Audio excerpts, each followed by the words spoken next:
ॐ ज्ञानतिमिरन्धस्य ज्ञानाञ्जनशलाकया चक्षुरुन्मिलितं येन तस्मै श्रीगुरवे नमः।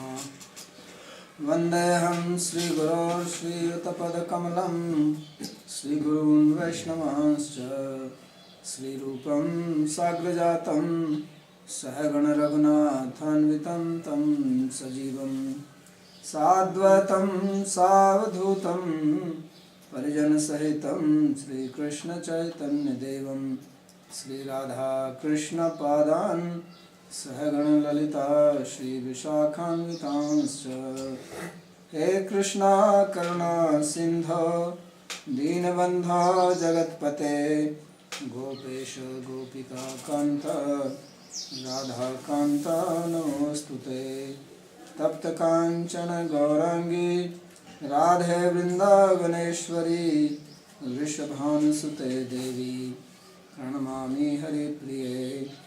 नमो महावदान्याय कृष्णप्रेमप्रदायिने कृष्णाय कृष्णचैतन्य नामिने गौरतुषे नमः। पञ्चतत्त्वात्मकं कृष्णं भक्तरूपस्वरूपकं भक्तावतारं भक्ताख्यं नमामि भक्तशक्तिकं। श्रीकृष्णचैतन्य प्रभु नित्यानन्द श्री अद्वैत गदाधर श्रीवासदि गौरभक्तवृन्द। हरे कृष्णा कृष्णा कृष्णा हरे हरे, हरे राम राम राम हरे हरे। जन्माद्यस्य तोन्मयादितरतश्चार्थे विघ्नस्वराट् तेने ब्रह्म हृदय आदिकवये मुह्यन्ति यत्सूरयः। तेजो वारिमृदां यथा विनिमयो यत्र त्रिसर्गो मृषा धाम्ना स्वेन सदा निरस्तकुहकं सत्यं परं धीमहि। नारायणं नमस्कृत्य नरं चैव नरोत्तमं देवीं सरस्वतीं व्यासं ततो जयमुदीरयेत्। Reading from Srimad Bhagavatam, 4th Canto, Chapter 9, beginning from verse number 10.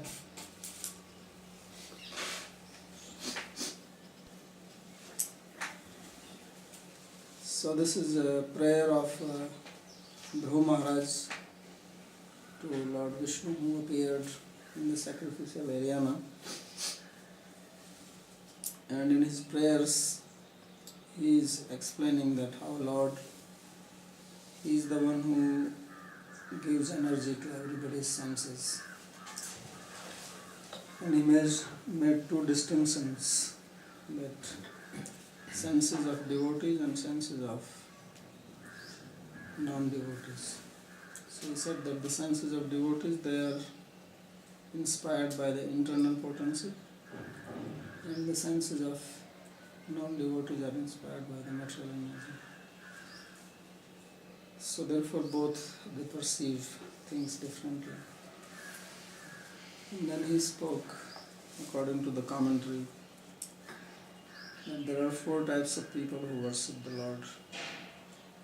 Those who are distressed, those who want knowledge, those who are in knowledge, and those who look for some material gain. So Dhruva, in the last verse, he considered himself as belonging to the 4th category, a person looking for material benefit from the Lord. And he says that this is the lowest of all the 4, because after coming to the platform of worshipping the Lord, one only wants temporary material pleasures which are available even in the animalistic life.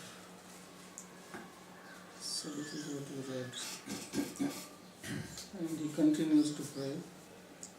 Seja nirvritis tanubhritam tavpada padmadhyanad bhavajjan katha shravanena vasyat sa brahmani swamahimni apinathama किं त्वन्तकासुलुलितात् पततं विमानात्। So in this verse he is comparing the happiness of Brahman realization and happiness which comes from devotion. So basically there is no comparison between these two. This is also discussed in Bhakti Rasamrita Sindhu by Rupa Goswami, and he says that happiness of Brahman realization, cannot even compare to one drop of happiness coming from the ocean of devotion. So he says that the nirvriti or happiness which comes to people by meditating on your lotus feet, O Lord, or by hearing your katha, that cannot be attained from Brahman realization. Sa Brahmani Swamahimni api natma bhut. So then what to speak of happiness which people try to attain in the material world,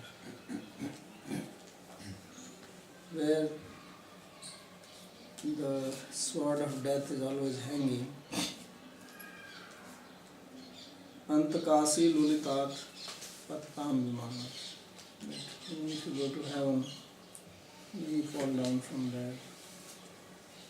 So in other words, what he's saying is that the happiness of devotion is the supreme devotion, and there is nothing which compares with that. Nanu tarhi bhav apyaya vimokshana ityuktya brahma sayujyam eva archanasya phalam brusai tasya eva kunab ubhogyat prabhavat tadichhanta eva bhavanmate abhigyastatra nahi ityayati. So as if Lord is raising a question that you were saying that people, because in the previous verse he said that people, they instead of asking for moksha, they ask for material pleasures. So Lord is saying that means to attain liberation from the cycle of birth and death, and which means attaining Sayujya, Brahma Sayujya, or merging in the impersonal Brahman, is that the ultimate fruit to be attained, because in that goal there is no sense pleasure like one attains in heaven. So are you saying that this is the conclusion of learned people? So then Dhruva speaks this verse, saying that no, that is not true. Dhyanadi iti uplakshanam sravanader api sravanena iti uplakshanam dhyanadera api sa. So here he says that the happiness which comes from meditation or by hearing, that cannot be matched by Brahman realization or Brahmananda. So here meditation also indicates hearing, and hearing also indicates meditation. Because when you meditate, that is because you have heard, and when you hear, then also there is meditation. Nirvritir swasya mahim rupe brahmani brahmanande api ma bhutana bhavati. So this happiness of bhakti cannot be attained in Brahmananda. Because Brahmananda, what kind of happiness is there in Brahmananda, you cannot say anything about it. Because to experience something, one has to maintain one's identity. But in Brahman realization, one's identity is lost. So what is there, whether it is happiness or not happiness? What can you say? At least when one is in heaven, one has the identity. But in Brahmananda, there is no identity. Is it really possible to lose the identity because we are eternal reset? Losing identity is in two ways. One is means your identity is destroyed, and one is that you are not aware of it. When you go to deep sleep, do you know that you have identity? No. So that is like that. So you have identity but you are not aware of it somehow. That is the meaning of Sayuji. I don't know how anybody can follow such a process. Why? Because it is so boring. There's no identity. Well, how can it be boring when there is no identity? There's no one to Yes, be bored. No, but it is just like you're in sleep. There's nothing to zero. Yeah. So are you bored when you sleep? No. So people commit suicide. When people get bored, they commit suicide.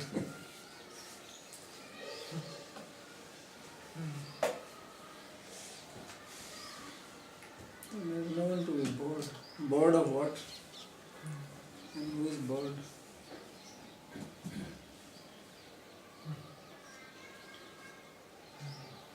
You are in Ananda, which is inexpressible. There are two types of Ananda which can be expressed and which you cannot express. Sometimes people say like this, I got so much happiness I cannot tell you. That is Brahmananda.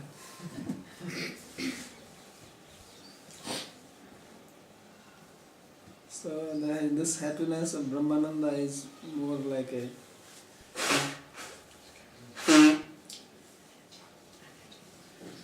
thing which look attractive from far. When you talk about something and you go on glorifying, and people get desire to go there.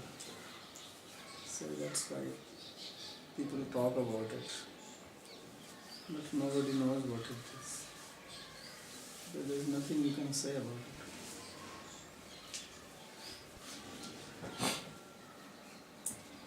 So that's why I say that you cannot compare. Because you cannot compare zero and anything more than zero. Right? So Brahmananda means becoming zero. You don't exist. At least in the material world you exist even if you are suffering.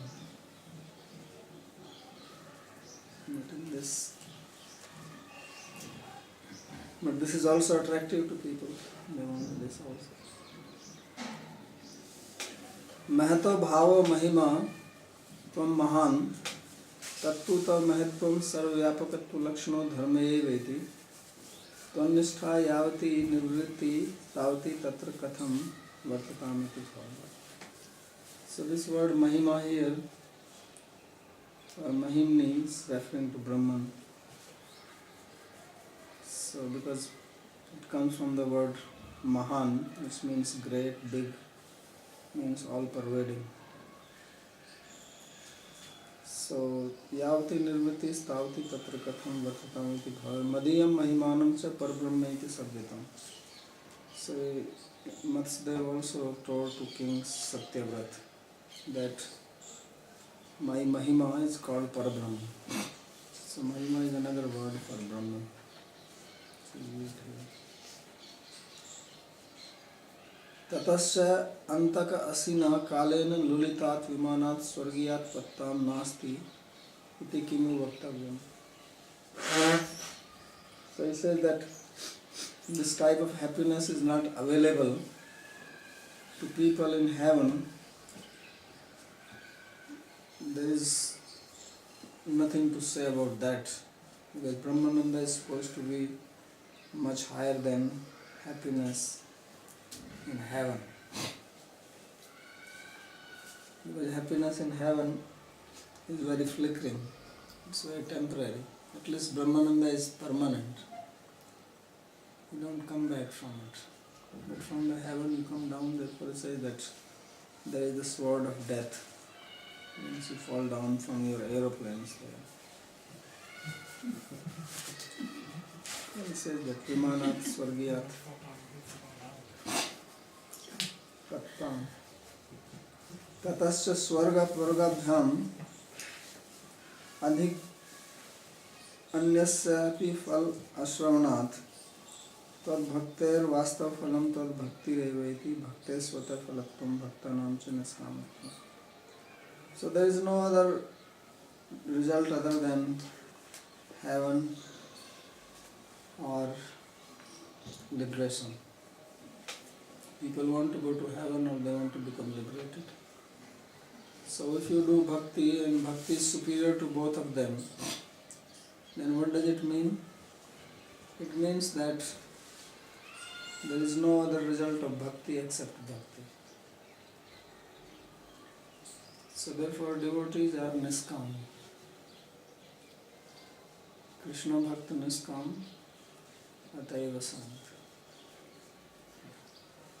Siddhi bhakti mukti kami sakali asant. So all these people who want siddhi, some perfection, who want liberation or material enjoyment, they are all disturbed. And the devotee is peaceful because he is not asking for anything. So by this verse it is established that devotees are niskam or free from any desire.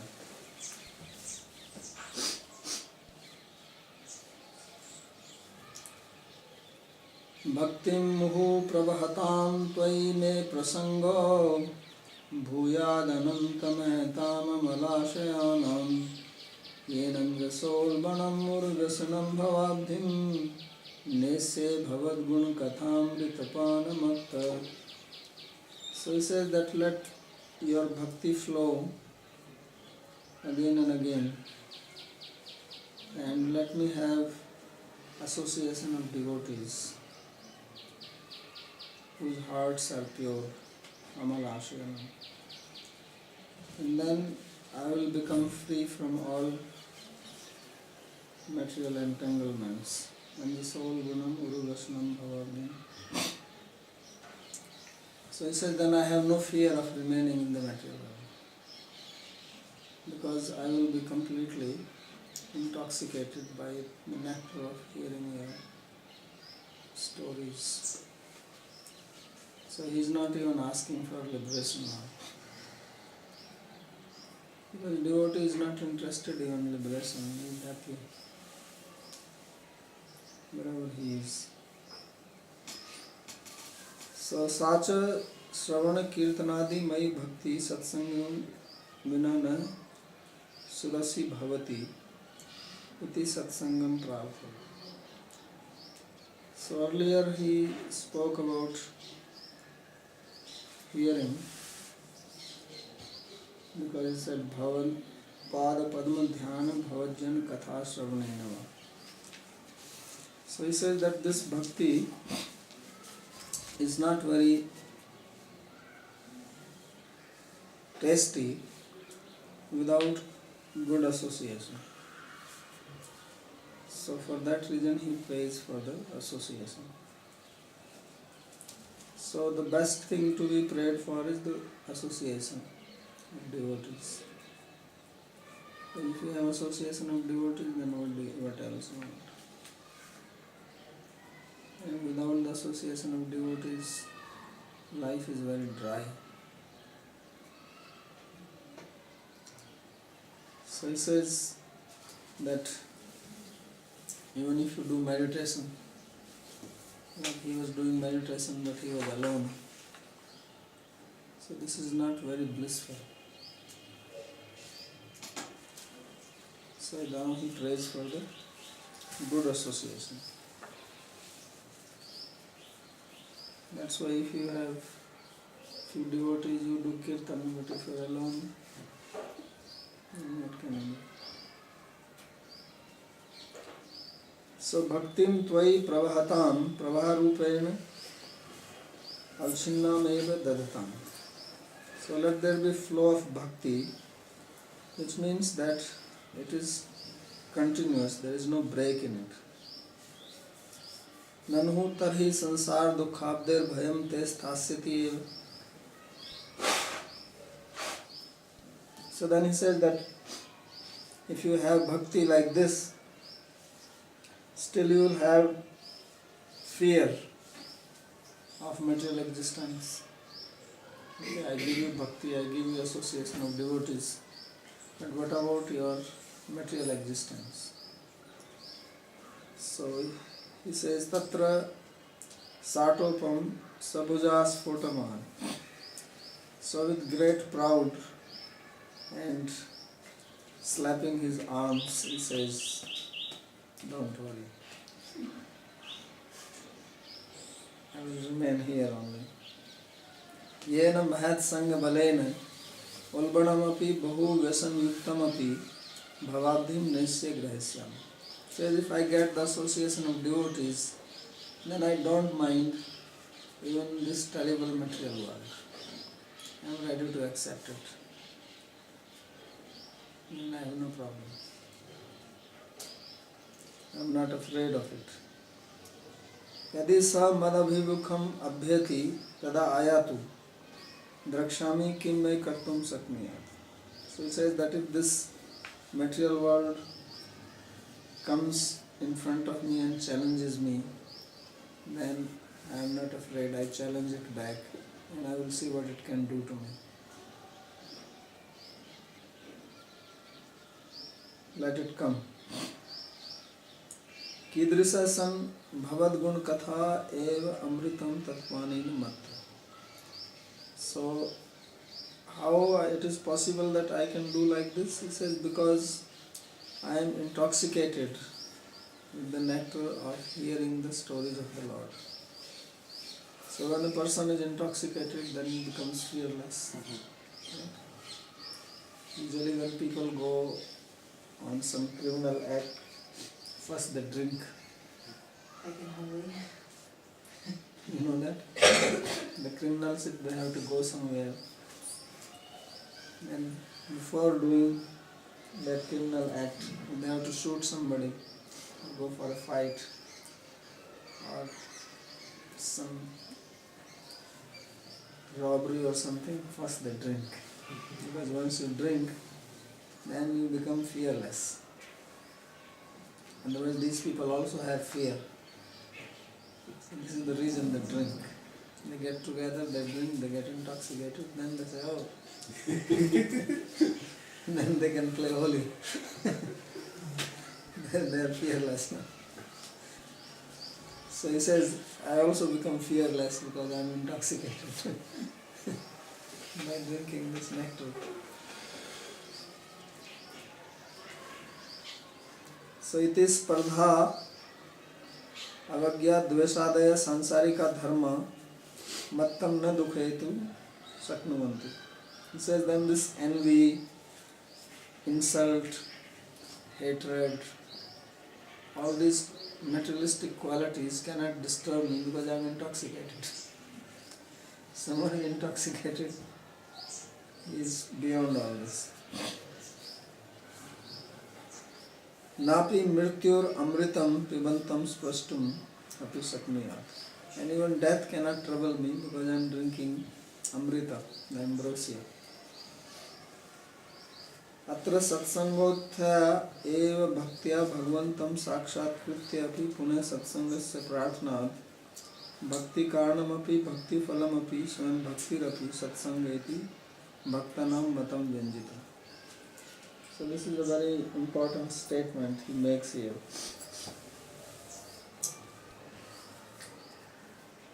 Very nice observation by him. He says that here what is indicated is that satsang utthaya eva bhaktya bhagvantam sakshatkritya. That you have satsang, you have association of devotee. And then because of that association of devotee, you get bhakti. And then by bhakti, you get direct vision of the Lord, Bhagavad Darshan. And then after getting Bhagavad Darshan, you are praying for satsang. So what does it mean? That satsang is so wonderful that after seeing the Lord, your prayer is for satsang only. So that means bhakti is the result of bhakti. Because you started with satsang and you want to end with satsang. Even having the vision of the Lord is not the end. After that also you want something, and that is satsang. So that means bhakti in the form of satsanga culminates in bhakti in the form of satsanga. That means bhakti is its own outcome. Bhakti is not depending on anything else. So satsang means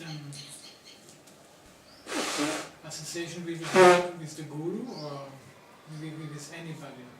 I mean, who is on your line? Because yes, devotees, devotees. guru also. Mm-hmm. So therefore it says that satsangasya puna satsangasya prarthana bhakti karanam api bhakti phalam api swayam. That which is the cause of bhakti is also the outcome of bhakti.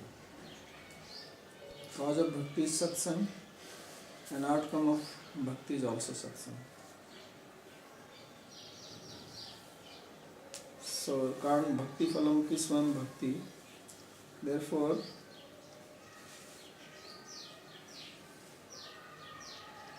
satsanga iti bhaktanam matam says this is the conclusion of the devotees, that satsang is the cause of bhakti and satsang is the outcome of bhakti. So in Bhakti Sandarbha also Jiva Goswami has done long analysis and he talks about satsang and he gives many examples. And there is a statement of Krishna also somewhere in 11th canto where he says that it is by satsang only that people have attained perfection. All kinds of people have attained perfection simply by association. Khaga, nirga, mara, animals, birds, and even rakshasas, pisachas, various types of people, they attain perfection simply by association. So Krishna speaks this. What is literally satsanga? Which it means? What? The satsanga, no? Sangha is association. Sat means devotee. That is devotee.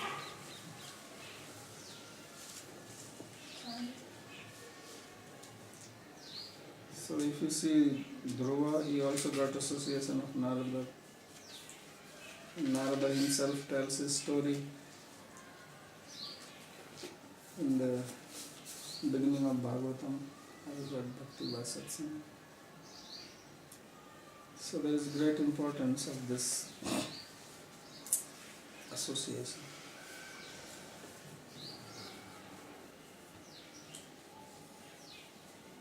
Tena smaranti atitaram priyamishamartyam ye chanvada sutta suhida griha vittadara ye tvabjanala bhavadiya padaravinda saugandha lubdha hridaya sukrita prasanga. So he says that those people, O Lotus Navel Lord, Bhavadiya Padaravinda Saugandha Lubdha Hridaya Sukrit Prasanga, that those who have got the association or attachment to your lotus feet, or the fragrance coming from your lotus feet has attracted their hearts, then they do not take interest in anything else. So anyone who attains association of such devotees, he is making it clear to whom he have to associate. So he says that those who have gotten association of the devotees whose hearts is attracted to the fragrance coming from your lotus feet, In such people, they don't remember anything else.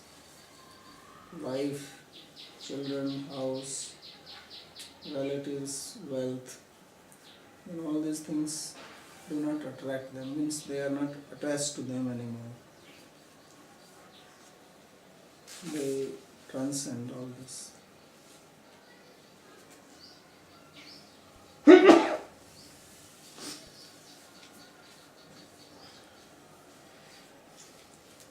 ननु तदापि अहंतास्पद ममतास्पदयोर विद्यमानत्वे खलु द्वेगो दुर्वार इत्याह.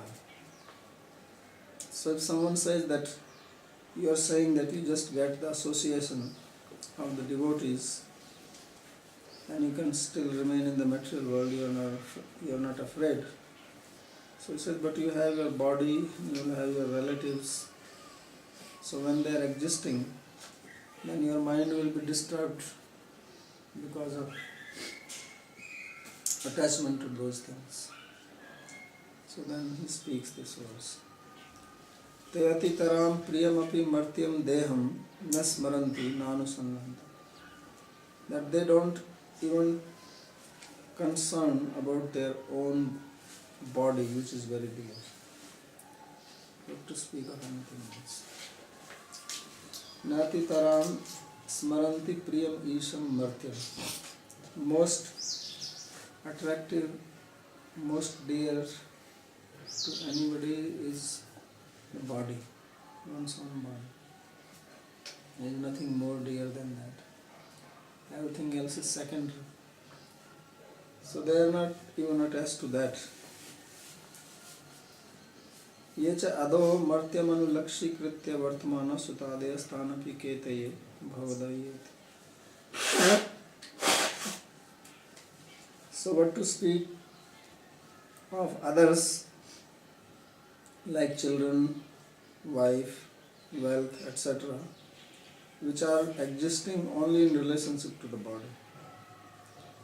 Tu sabdaina अन्येषां केवल योगादि निष्ठानां देहादि अभिमान अनिवृत्ति दर्शयति इति स्वामी चरण.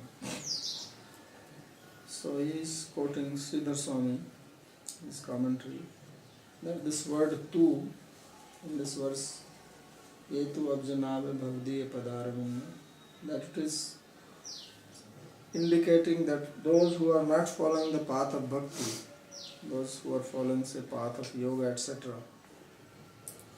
forget about them, because they cannot become free from the attachment to their body. Because body is their very basis on which they perform their sadhana. The devotee thinks that he is making progress by the grace of the Lord, and everyone else, they consider that they are progressing because of their own strength. So they maintain their ego, their attachment to the body. Bhaktanam niskamatva dyotakah svabhava eva ayam. As far as devotees are concerned, it is their very nature that they are free from any desires. Vastutastu katham anuvartatam bhav bhayam tatra. It says, in reality, how can there be any possibility of fear of material existence for devotees? So it is not possible. Why? Because there is a verse in quotes here. Yad bhrikuti srijati muhustrugnaimil abhivad bhayamiti kathamanu bhavayam tavyad bhrikuti. So he says that how is this possible that there can be fear of material existence for devotees? Because they understand the Lord's Maya and they take shelter of Lord's lotus feet. And then another verse he quotes is Jarati asu vakosam nigirnam analoyatha. That bhakti is just like fire. That when we eat food and there is fire in the stomach, and this fire digests the food. So like that bhakti, it burns all karma of a devotee. So therefore there is absolutely no fear of anything. Ityader anusamhitam bhaktah phalam sansar nivritti asti. So it is just the side effect of bhakti that the person becomes free from material bondage. So this liberation which people, they are making it as their goal, they want to have liberation, it is natural for the devotee. He doesn't have to ask for it. And therefore he does not fear material existence because he is naturally liberated. So this is his prayer. And I think I'll stop here. I'm in too much of this cold problem. Season is coming suddenly.